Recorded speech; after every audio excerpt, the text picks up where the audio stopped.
pace in the 1980s, many, including myself, were captivated by the seemingly limitless possibilities for this technology to transform our lives. I remember when a 2000 SU virtual reality machine appeared at my local video game arcade in 1991. I was sure that this was the beginning of a new era, and you will notice a price tag there of 65,000 US dollars.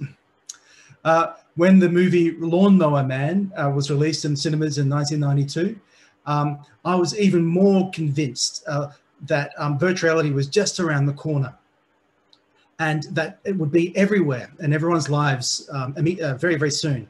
And suddenly it wasn't. The hype faded along with the dream. I think the reason for this was threefold. First of all, the virtual reality devices were prohibitively expensive, and also they were extremely bulky and heavy. And the digital environments that were created for these virtual reality devices were a long way from reality. But in the background, enthusiasts kept the dream alive.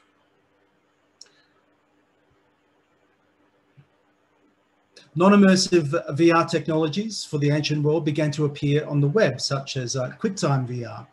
With this technology, you could pan around a 3D space on a website with a mouse. And developments like Quicktime VR showed that the definition of what virtual reality was open to wider interpretations. In a conference held in Barcelona in 1998, as part of a series called Computer Applications in Quantitative Methods in Archaeology, the theme was virtual reality in archaeology. And the conveners raised a number of key issues on the subject of VR. What does it mean to say something is virtually real? What effect does enhanced realism have on the way our visualizations are received? And how and where might we use highly detailed models, yet still retain that message of uncertainty that has often been conveyed so effectively by the use of smoke in the phrase or definition, artist's impression. We're diving deeper into the understanding of the impact of virtual reality technologies within digital humanities and the ancient world. And it seems as though we've finally overcome those three hurdles of the 1990s, the price of the equipment, its wearability, and the realism of the digital reconstructions. But these three questions raised back in 1998, I think still are very pertinent today. So what does virtual within the ancient world or digital humanities actually mean? Well, it can mean a lot of different things. Some people might understand virtual as a paper printout of a digital reconstruction on an information board on a site. It could be a fly-through digital reconstruction like this from Ridley Scott's Gladiator. It could be a photo scan of a location and its manipulation and record keeping. Or it could even be extended to a web page with links to digital content. Quite often the word virtual is employed to describe digital repositories. And finally, virtual could also mean immersive spaces. And these are becoming a lot more pervasive as time goes on, immersive exhibitions, and I'll talk about that a little bit later if I've got time. So virtual reality in the traditional sense is the virtual reality headset or stereoscopic head-mounted device. So one of the earliest iterations was the Google Cardboard, where you would put your own mobile phone into a piece of cardboard and view content. Another type of virtual reality headset was the HTC Vive or room scale type headset, which is getting a lot of development these days, especially with the release of the Oculus Quest, which is now a tetherless, cableless, sensorless, real-time virtual reality piece of hardware. And then we have the augmented reality glasses or cameras or smart glasses, which are also attracting a lot of interest from big players like Apple and Facebook. And I'll just probably skip through this pretty quickly.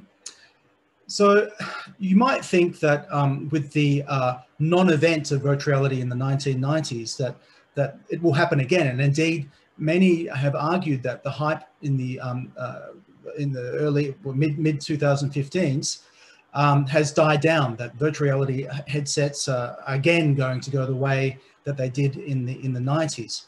But it's very, very important to realize that the big players are taking this very seriously, especially Facebook, who have invested billions of dollars into the Oculus Quest hardware. So there is a real commitment from technology giants to get this technology off the ground. The realism of digital environments has come a long way since we first saw AutoCAD released all those years ago. Here's the first release there on the screen. It was primarily used for architectural drawings and for factory drawings. And 3D Studio soon followed, Maya followed. And now these have certainly taken a pretty major role in the ability for enthusiasts and professionals to create very realistic virtual reality environments at a reasonably accessible cost. Google SketchUp, Maya, and Autodesk, AutoCAD are really big players in the industry, and these are software as a service. But also we're seeing the rise of open source 3D programs that allow anyone for no money who just has some time to learn how to create these 3D environments. And this is the software package we use. Here's some examples of our work. You can see that the quality has come a long way since the late 1990s. Texture mapping and lighting effects and also camera tracking has come a long way. And this is the third hurdle that we've overcome, that realistic digital content within the virtual reality headsets, within a reasonable budget. So we're in a very exciting time of digital visualization and digital reconstruction technologies. So I'd like to move now on to how do we approach, we've all felt this overwhelming sense of, there are so many options open to us. How do we actually approach a project in virtual reality? What's the first thing that we should do? Well, what we tend to do is we look at the archaeology first. We look at the GIS of a site, and in this case, it's Rome, and we look at a whole different range of possibilities of where we might want to render out a piece of content. And once we're presented with these, we might choose one or two places to test out within the model what it looks like. So let's enter into this. We then enter into this place in virtual reality, and we enter what I call a state of res digitalis. So res digitalis is a philosophical term where we actually connect with a computer environment, and as if we are experiencing it ourselves. And this is quite often observed in. Wow.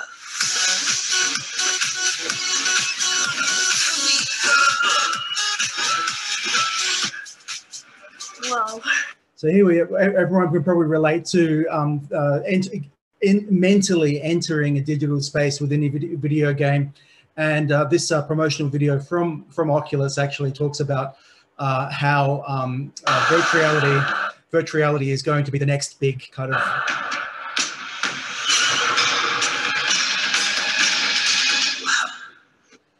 mental digital state. So res digitalis is where you're kind of awake but dreaming in a digital environment.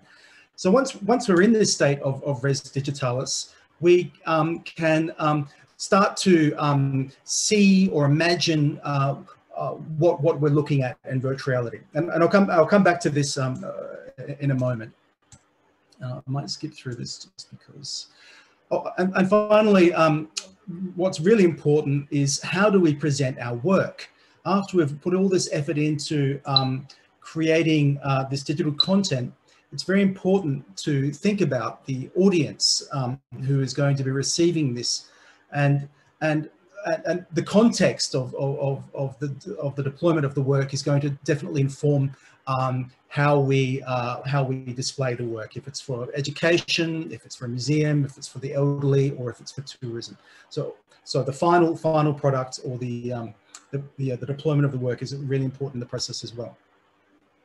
So let's jump onto the first case study. This is Jerusalem. So we were commissioned by the Tower of David Museum to work on, we're leaving Rome for the moment, to work on a virtual reality walking tour of Jerusalem, primarily at the time of Herod.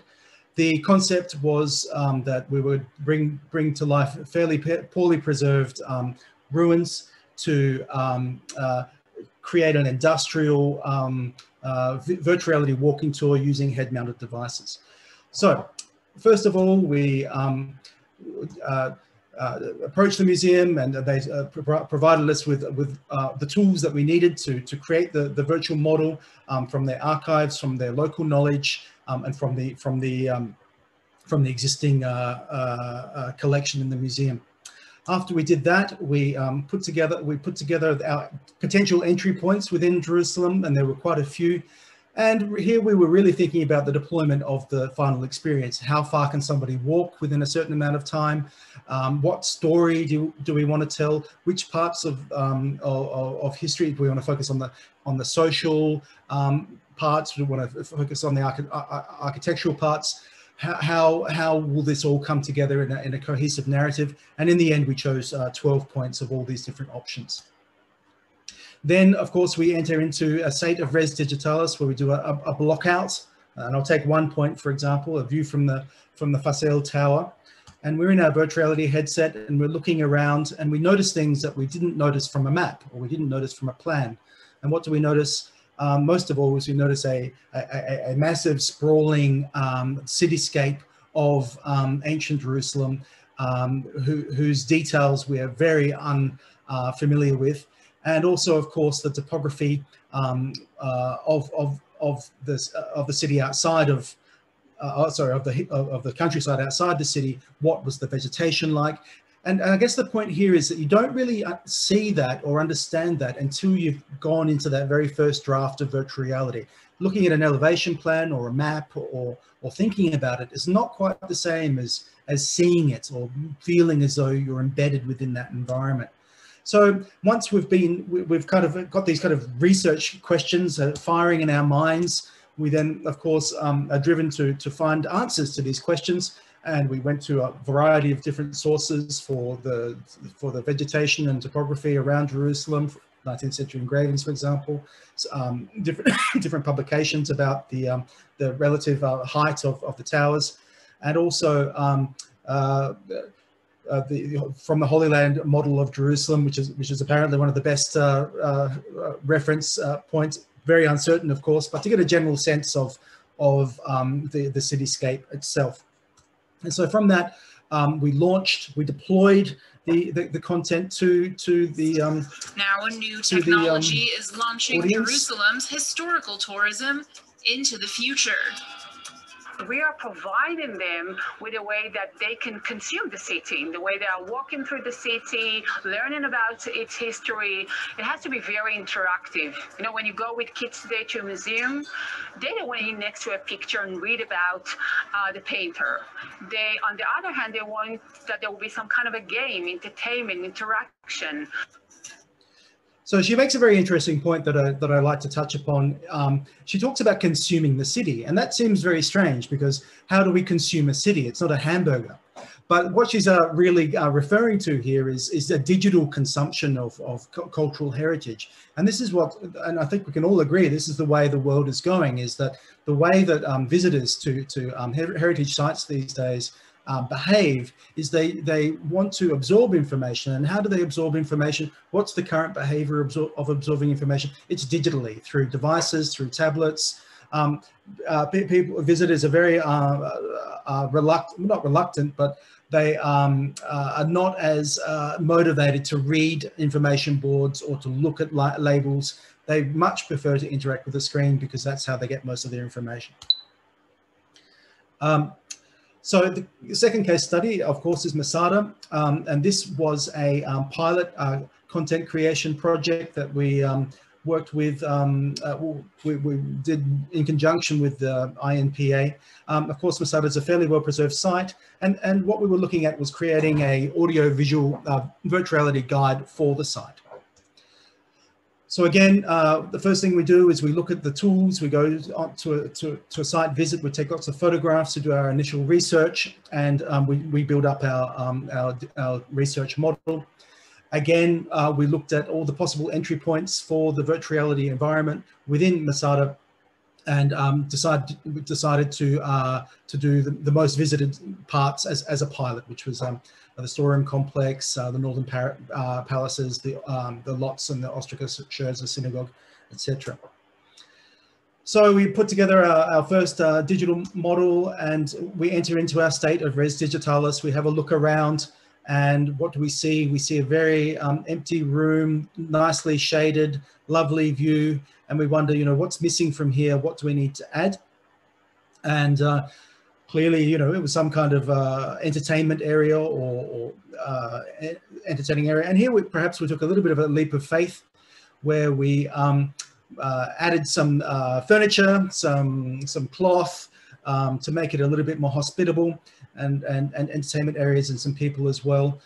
The ceiling, we took this from Rick Meyer's ceiling decoration of the Herodian quarters. And then we added some audio. We tried two different types. This is the lower terrace of King Herod's northern palace at Masada. The palace was constructed in 20... So that's your typical BBC museum narrator. And the deployment here is obviously for a visitor on the site. But we've found actually recently that people are responding much better to the informal style. Allora, it's quite a view. The state of preservation is possibly the best in all of Masada. And besides, at midday, you also find there something quite rare for Masada at midday, a rare commodity called shade. Now, so a little bit of humor, and we've realized that especially the younger generation nowadays are addicted, obviously, to YouTube and podcasts, and that kind of really personal style of somebody speaking directly to you, saying, "Hey guys, look at this amazing place, look at these wonderful things." It can be a very informal style, but of course the information that's delivered is accurate and educational. But what we're trying to do is capture the attention of the visitors. So generally what's happening in our view is that content ecosystems are emerging across a whole variety of platforms, and this is going to continue. There's no doubt that that the digital humanities is entering or humanities in general is entering into a digital era. And that people are consuming or accessing the information from these digital platforms more and more. Also, there's a trend within research institutions and universities to adopt methodologies that are going to lead their students to a job, or to find some kind of monetization of their research. How do we provide our students with a career pathway into a digital age? So this is a critical moment within the discipline of cultural heritage, in my view. And you know, virtual reality is not the only thing that is capturing the market. So you can see down to the bottom left-hand corner, we have, of course, virtual reality plays its part within a space, but nowadays we're seeing across the world other deployments of digital content, such as 180-degree cinemas, projections, tablets, smart TVs. The whole cross-platform deployment of the same content taps into this very millennial approach of, I can't stay on one device for more than 30 seconds. Oh, I'm going to look at this tablet. Oh, it has the same information. Oh, I'm going to look at this projection. Oh, it has the same information. So catering to that digital native consumption behavior by giving them the stimulus that they're looking for is what we think is the future. And all of this, you know, you could argue is virtual reality. Virtual reality is not just the glasses anymore. And of course, I think this trend is going to continue. The hardware is getting more powerful. The software is getting cheaper and easier to use.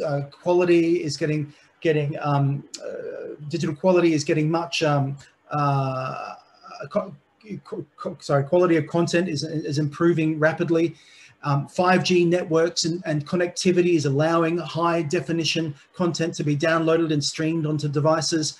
There's a massive cloud of library of all of our contents leaving our laptops and our computers and ending up in the cloud, and this is really a great opportunity for digital humanities, in my view. And I think I might have gone over time, so I apologize for that, but that's the end of my presentation. Thank you for your attention.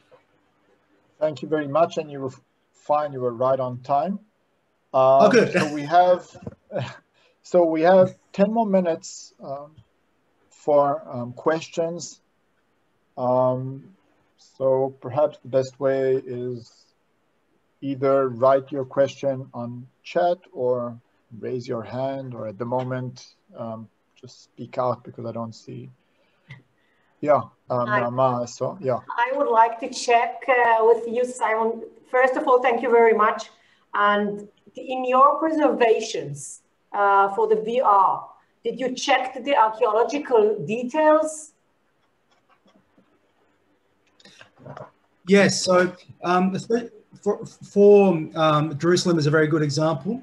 So we did the initial work. We got the viewpoints to the point where we were satisfied with them, and then the district archaeologist of Jerusalem, Amit Reim, looked at the content and gave feedback and pointed out anything that he felt wasn't consistent with the archaeological record. We made minor adjustments. So we base everything we do on the research and on the publications. If we do make a let's say a leap, it's always we always make it plausible based on parallels as far as that's possible. Thank you. So I want to follow up that question. You talked about a sense of reality, and in that sense of reality, first you talk about a mental map, but eventually it's your mental map. So how do you allow other people to create their own mental maps in this augmented reality? And then again, going back to the sense of reality, two things that I thought about during your display. The one was people. You spoke about buildings, but if you want to show reality, you need people. How does that fit in? Because I saw that in Masada, there were some figures there. And motion, pace. Do you think about the issue of pace, motion, thinking about moving in Jerusalem in ancient times? There's a certain sense of pace in it. People moving from one place to the next, different paces. So on the mental map and position, I think as archaeologists, we have a very, very, let's say, particular mental map. Apart from most archaeologists are very strange people. I can say that because I am one. But I guess the benefit of an archaeologist imagining that mental place and that environment is that the logical or mental process that drives it is research based rather than fantasy. And so we have the great outcome is that when a visitor puts on the headset or raises up the tablet, they're getting that research driven imagination or visual image of the research. So we're very careful to stay away from fantasy. Now, people's a very interesting point, and it really depends on the audience. If the reconstruction is about architecture, then it's arguable to leave the people out because we want to focus on the architecture. Whereas if we want to tell the story of the social activity that happened there, then of course we add people and activity. Now, movement is an interesting point, and we're quite limited by networks and file sizes. Videos, high quality videos are quite heavy, and downloading an app with lots of different viewpoints and HD video onto your mobile phone, we're talking about, you know, a gigabyte of data. So we chose static images for the on-site visualizations simply because of the limitations of data networks. And also a secondary thing is that it's being on-site when it's really hot and sunny and there are lots of people around. Quite often people are just happy to see a simple picture rather than get involved within a video story that takes them away from where they are. However, I guess the good thing is that you know, for a TV display in a museum or a projection, absolutely movement and high definition renderings are absolutely appropriate. So I guess it comes back to that whole question of who is the audience, what's the context, what do you want to, you know, is it on site? Is it a museum? Are you telling a story of architecture? Are you telling a social story? All those factors come into play. Thank you. We have 4 more minutes. Questions?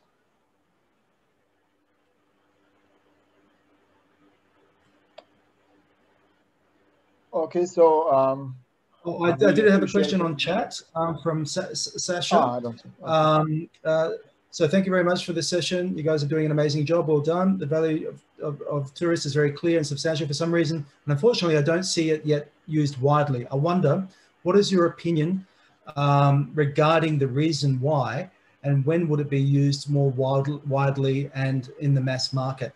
And I think maybe the answer to that one is that the virtual reality headsets were quite clunky. The battery would run out, the phone would come loose. If you hold them up to the sun, the lenses would become magnifying glasses and burn the screen. So I think hardware is a big issue, but this is becoming the big companies are overcoming this hurdle at the moment.